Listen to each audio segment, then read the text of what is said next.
Bienvenue à la réalité de la parentalité. Je suis Danielle Baker et aujourd'hui, on va vraiment parler d'un sujet qui est important pour moi et pour mon invité, évidemment. On va parler de l'impact des arts, l'impact que ça a chez les enfants, parce que ça a vraiment un beau rôle chez les enfants et puis malheureusement, on n'en a pas vraiment accès.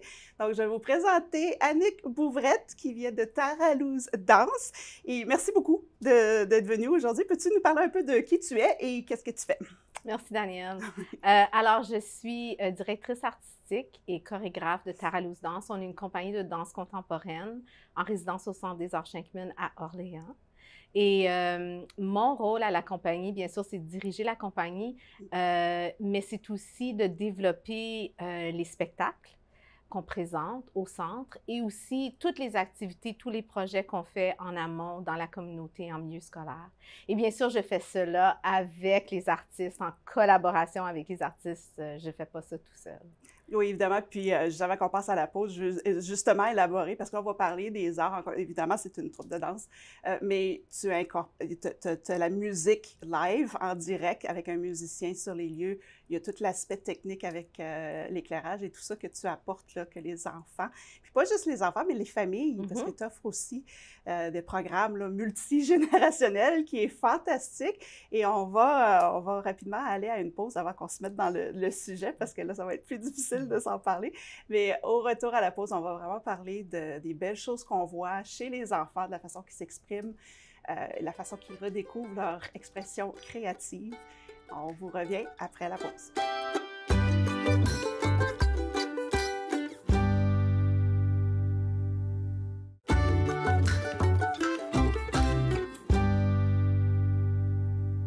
Nous sommes de retour à la réalité de la parentalité avec mon invité Annick de Taralouse Danse. Et encore une fois, en fait, je voudrais vraiment sauter dans le sujet tout de suite puis parler de l'impact, ce que tu vois avec les services que tu offres. Est-ce que tu peux nous parler un peu des services ou des programmes que tu as avec Taralouse Danse?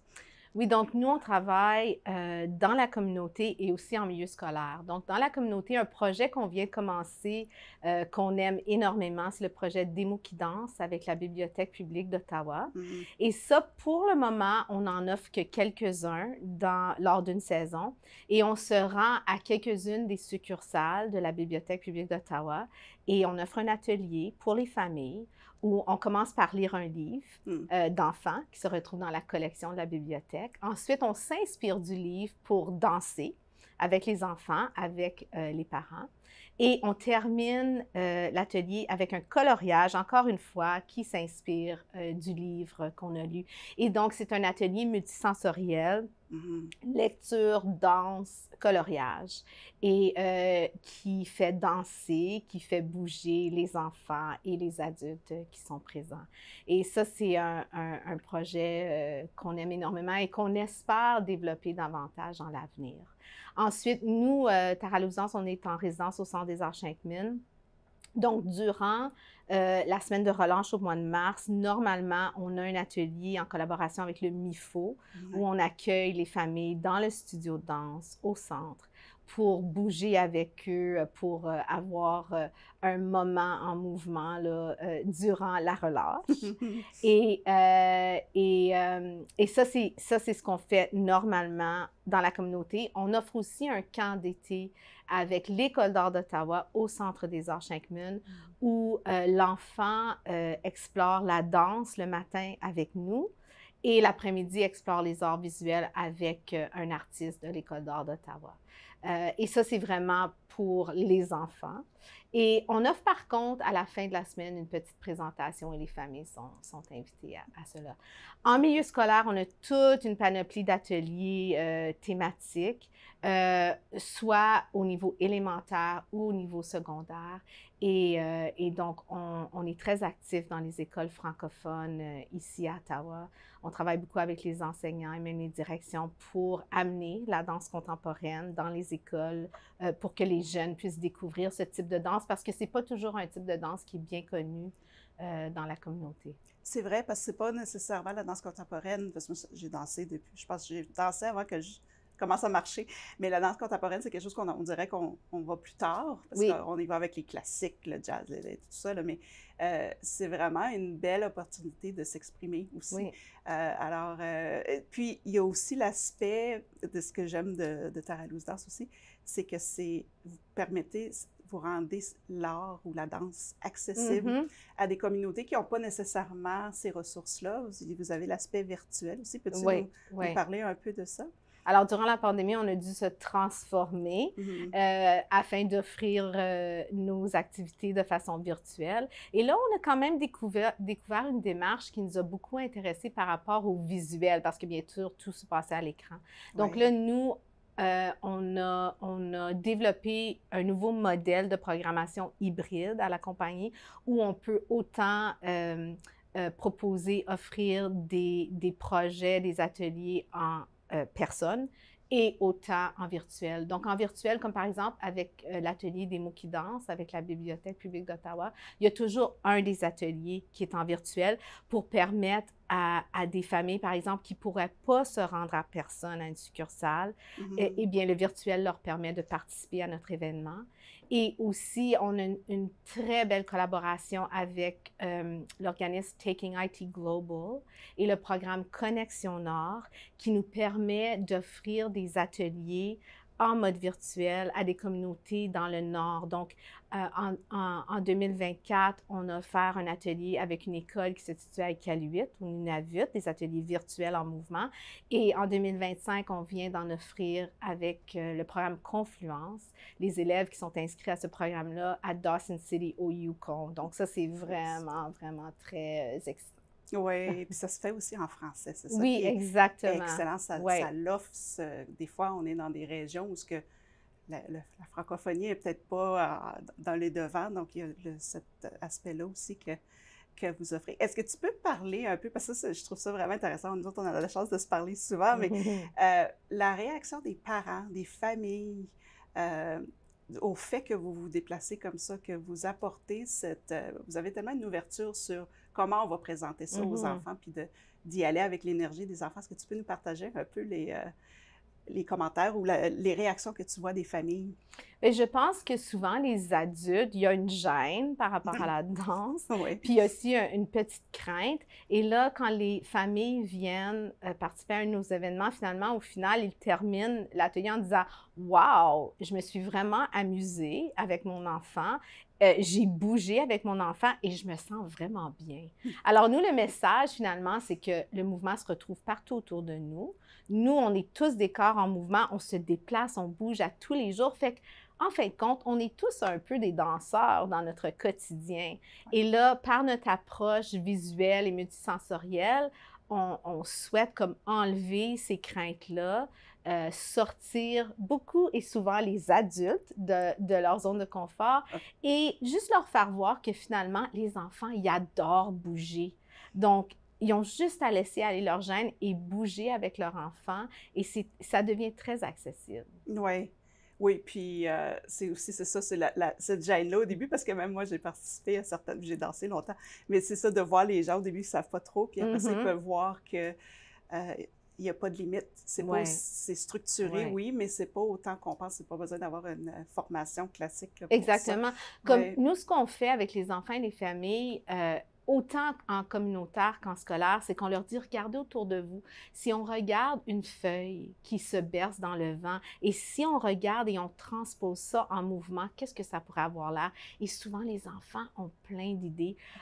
Si on veut faire un réchauffement inspiré du jardinage, alors voilà, on va préparer la terre, on va creuser des trous. Les enfants embarquent dans ce mouvement-là, les parents aussi, et finalement, on finit par faire 1 heure de danse ensemble, inspirés par des choses qui nous entourent. On a juste besoin d'ouvrir les yeux et juste d'en prendre conscience de ce mouvement-là. Les hélices d'un hélicoptère qui tourne, le mouvement d'une panthère dans la jungle. Quand on commence à amasser toutes ces idées-là, on se retrouve avec énormément de mouvements. Oui, puis les enfants surtout, là, une fois qu'ils sortent, là, je me souviens, il y a une fois un atelier avant qu'on passe aux prochaines questions, un enfant, c'était des mots qu'on sortait au hasard, puis quelqu'un avait dit « hot dog ». Puis là, tout le monde, on se regardait, puis il y a un petit enfant qui fait faisait Très ça. bien. C'est l'enfant qui faisait rien, mais là, tout d'un coup, lui, il avait une idée pour le dog.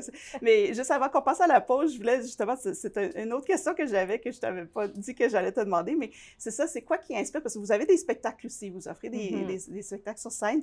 Donc, juste rapidement, on t'a parlé du mouvement de tous les jours, mais qu'est-ce qui t'inspire le plus en tant que directrice artistique là, pour les spectacles de Taralouse Danse aussi? Les spectacles, encore une fois, je m'inspire du quotidien. Donc, par exemple, dans le spectacle Les Billes, alors, ce spectacle a commencé avec des billes.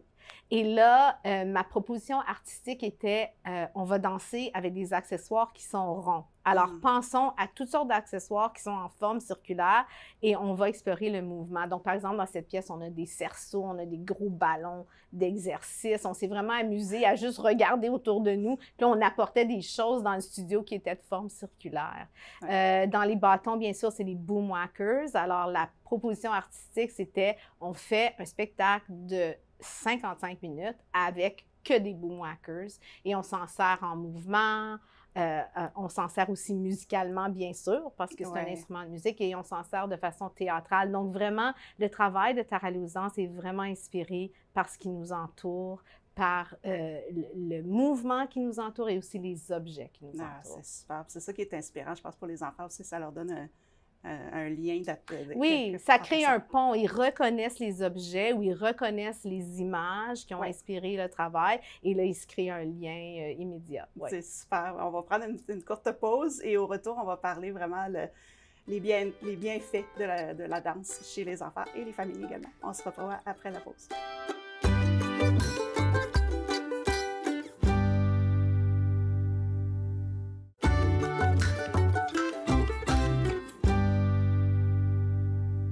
Nous sommes de retour à la réalité de la parentalité avec mon invité Annick de Taralouse Danse. Et c'est un sujet qui, pour moi, est très important parce que je trouve que l'art, que ce soit visuel, que ce soit de la danse ou la musique même, ça a un gros impact sur le développement de l'enfant. On parle de la petite enfance, mais même quand ils sont plus vieux, pour gérer les émotions, pour se sortir de leur coquille un peu. Est-ce que tu peux nous partager un peu les transformations que tu vois chez les enfants quand ils commencent, puis là, ils ne savent pas s'ils devraient suivre, puis qu'ils regardent si leurs amis...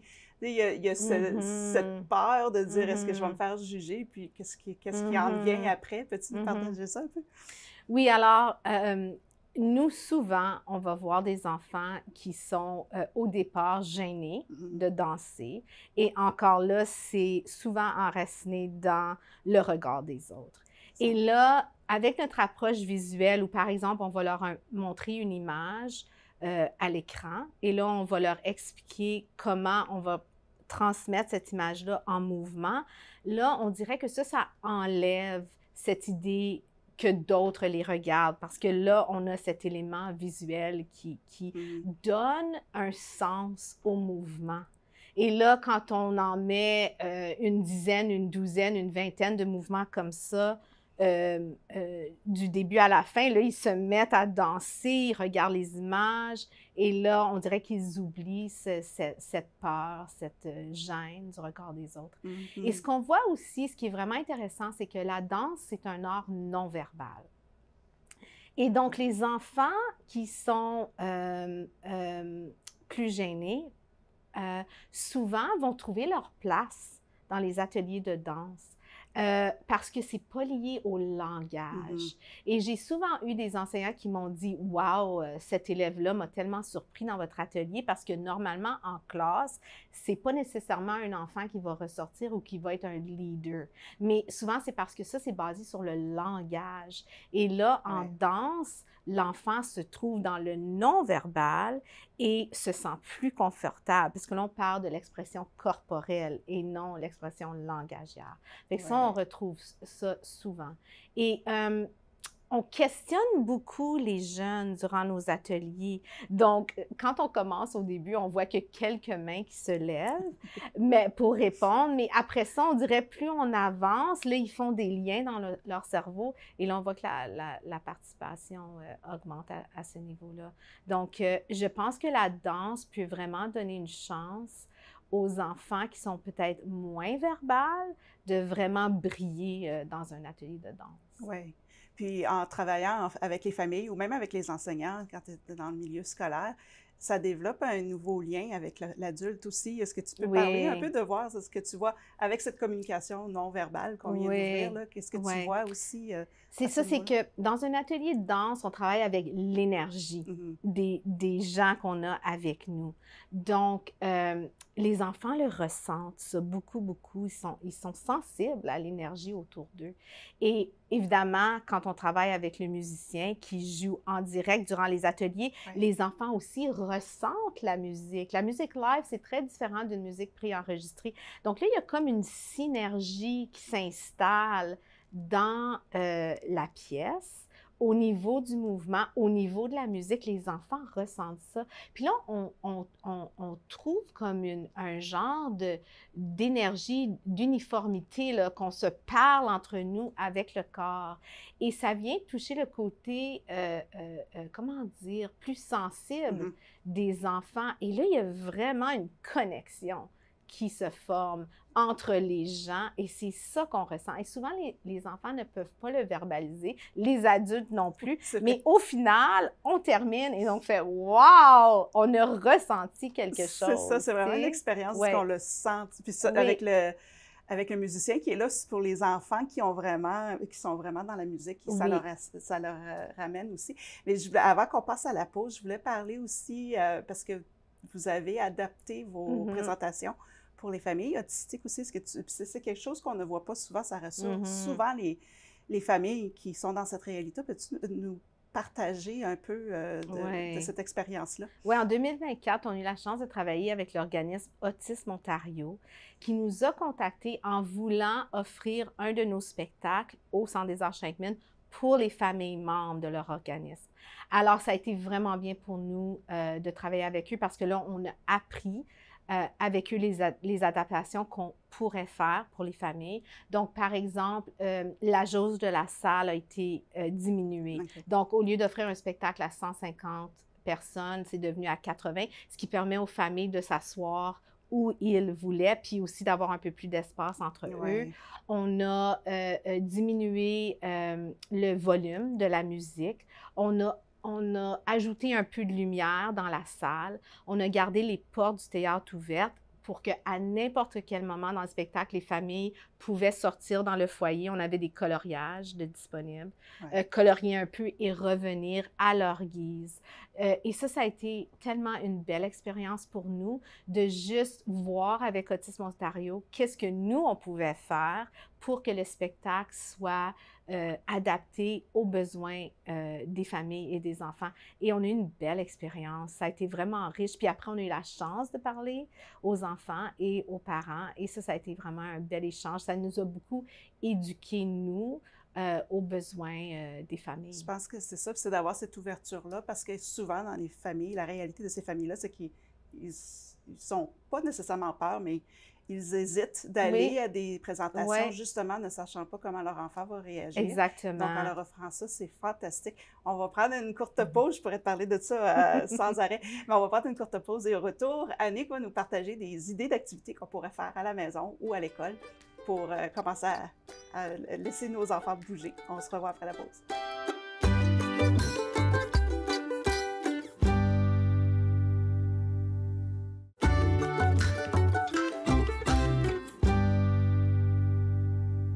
Nous sommes de retour à la réalité de la parentalité avec mon invité Annick de Taralouse Danse. Et puis, pour finir, pour conclure l'émission, est-ce que tu peux nous partager des idées d'activités qu'on pourrait faire à la maison, à l'école, en classe, ou même si tu connais d'autres activités qu'on peut faire en ville, qui peut commencer à initier les familles à la danse, au mouvement, puis à l'expression artistique? Je pense à la maison, ça peut être très simple. Les parents, vous pouvez trouver peut-être des musiques instrumentales. Moi, j'aime bien travailler avec les musiques instrumentales parce que là, ça offre plusieurs possibilités pour l'enfant au niveau de son imaginaire. Regardez dehors, si vous avez un arbre dans votre cour, commencez la discussion avec votre enfant. Quel mouvement est-ce qu'on pourrait faire en s'inspirant de l'arbre qu'on voit de notre fenêtre? Et ouvrez ça à votre enfant. Et si on faisait une danse de l'arbre, par exemple, et vous allez voir, là, les enfants sont magnifiques, ils ont plein d'idées. Où est-ce que tu aimerais que je me place? Faisons une danse de l'arbre et où est-ce que tu aimerais que je me place? Et là, l'enfant va devenir en soi son propre petit chorégraphe et vous avez juste à suivre en ayant toujours cette musique en arrière-plan, là, je dirais, ou même prenez un livre, un peu comme nous on fait là, avec la Bibliothèque publique d'Ottawa, prenez un livre que vous lisez avec votre enfant et demandez-lui, OK, ici un soleil, quel mouvement est-ce qu'on pourrait faire inspiré du soleil? Et de là, les choses vont juste, comment dire, évoluer et probablement vous allez finir avec tout un spectacle avec votre enfant. Toute une grande production. Exactement, oui. exactement. Oui. En milieu scolaire, je dirais que ça dépend ce que l'enseignant recherche. Moi, souvent, je dis aux enseignants, appelez-nous, écrivez-nous à Taralouse-Danse parce qu'on a quand même beaucoup d'ateliers différents, beaucoup d'idées. Mais encore là, c'est toujours, je pense, en scolaire avec les jeunes, de commencer avec des images, de commencer avec un thème. Ouais. Et les enfants ont tellement d'idées. Et je dis toujours aux enseignants, il ne faut pas penser qu'avec les jeunes, on doit faire des pas de danse qui existent déjà. Oui, on peut faire ça et ça, c'est une approche. Mais des fois, ça, les enfants deviennent un peu plus gênés, moins confiants par rapport à des pas précis. Alors, si on commence avec un thème, l'hiver, le voyage, entre un thème, et on demande aux jeunes de s'inspirer et de créer leur propre mouvement, je pense que ça va leur donner une certaine confiance. Je pense qu'on n'a pas besoin nécessairement de s'attacher au concept qu'il faut faire des pas de danse déjà connus. Ça limite déjà certains jeunes dès le départ. C'est vrai, parce que là, il y a une attente. Oui. Tandis que si ça vient d'eux, ça développe vraiment leur créativité, collaboration aussi, s'ils travaillent ensemble. Oui. C'est fantastique. Oui. Puis rapidement, avant qu'on ferme l'émission, est-ce que tu peux nous dire comment est-ce qu'on peut communiquer avec toi? Ou parce que tu as aussi une chaîne YouTube, oui, il y a exactement. des vidéos, là, des idées. Oui. Alors, où est-ce qu'on pourrait aller rechercher ça? Puis on va évidemment mettre ça à l'écran aussi pour que les gens puissent... Alors, pour Taralouse-Danse, la meilleure façon de voir ce qui se passe à la compagnie, c'est via nos pages Facebook et Instagram. Oui. Là, on publie vraiment là, les projets qui s'en viennent à l'horizon. Évidemment, on a notre courriel et notre numéro de téléphone. Et je dis toujours aux gens, si vous êtes intéressés par Taralouse-Danse, écrivez-nous, appelez-nous, parce que souvent, des projets, ça commence avec des conversations, des appels téléphoniques. Et des fois, on n'est pas capable nécessairement d'accoucher d'un projet tout de suite, mais souvent, 1 an plus tard, hop, voilà, la collaboration est entamée. Donc, moi, j'aime beaucoup travailler dans le moment présent avec qu'est-ce que vous recherchez, voici ce que nous, on offre et est-ce qu'on peut collaborer pour trouver quelque chose d'unique pour chacun. Et puis, on a la chaîne YouTube, évidemment, qui a quelques vidéos qu'on avait produites durant la pandémie, que les gens peuvent aller voir. Super. Je te remercie énormément d'être venu partager ces informations. Et puis, évidemment, les gens vont pouvoir communiquer avec toi et on se reparle à la prochaine fois.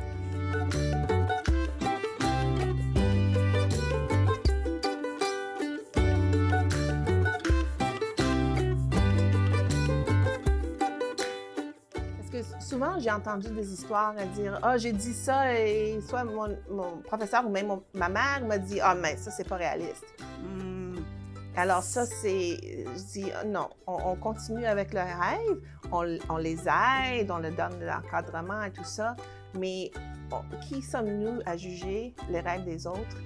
Mais c'est notre enfant.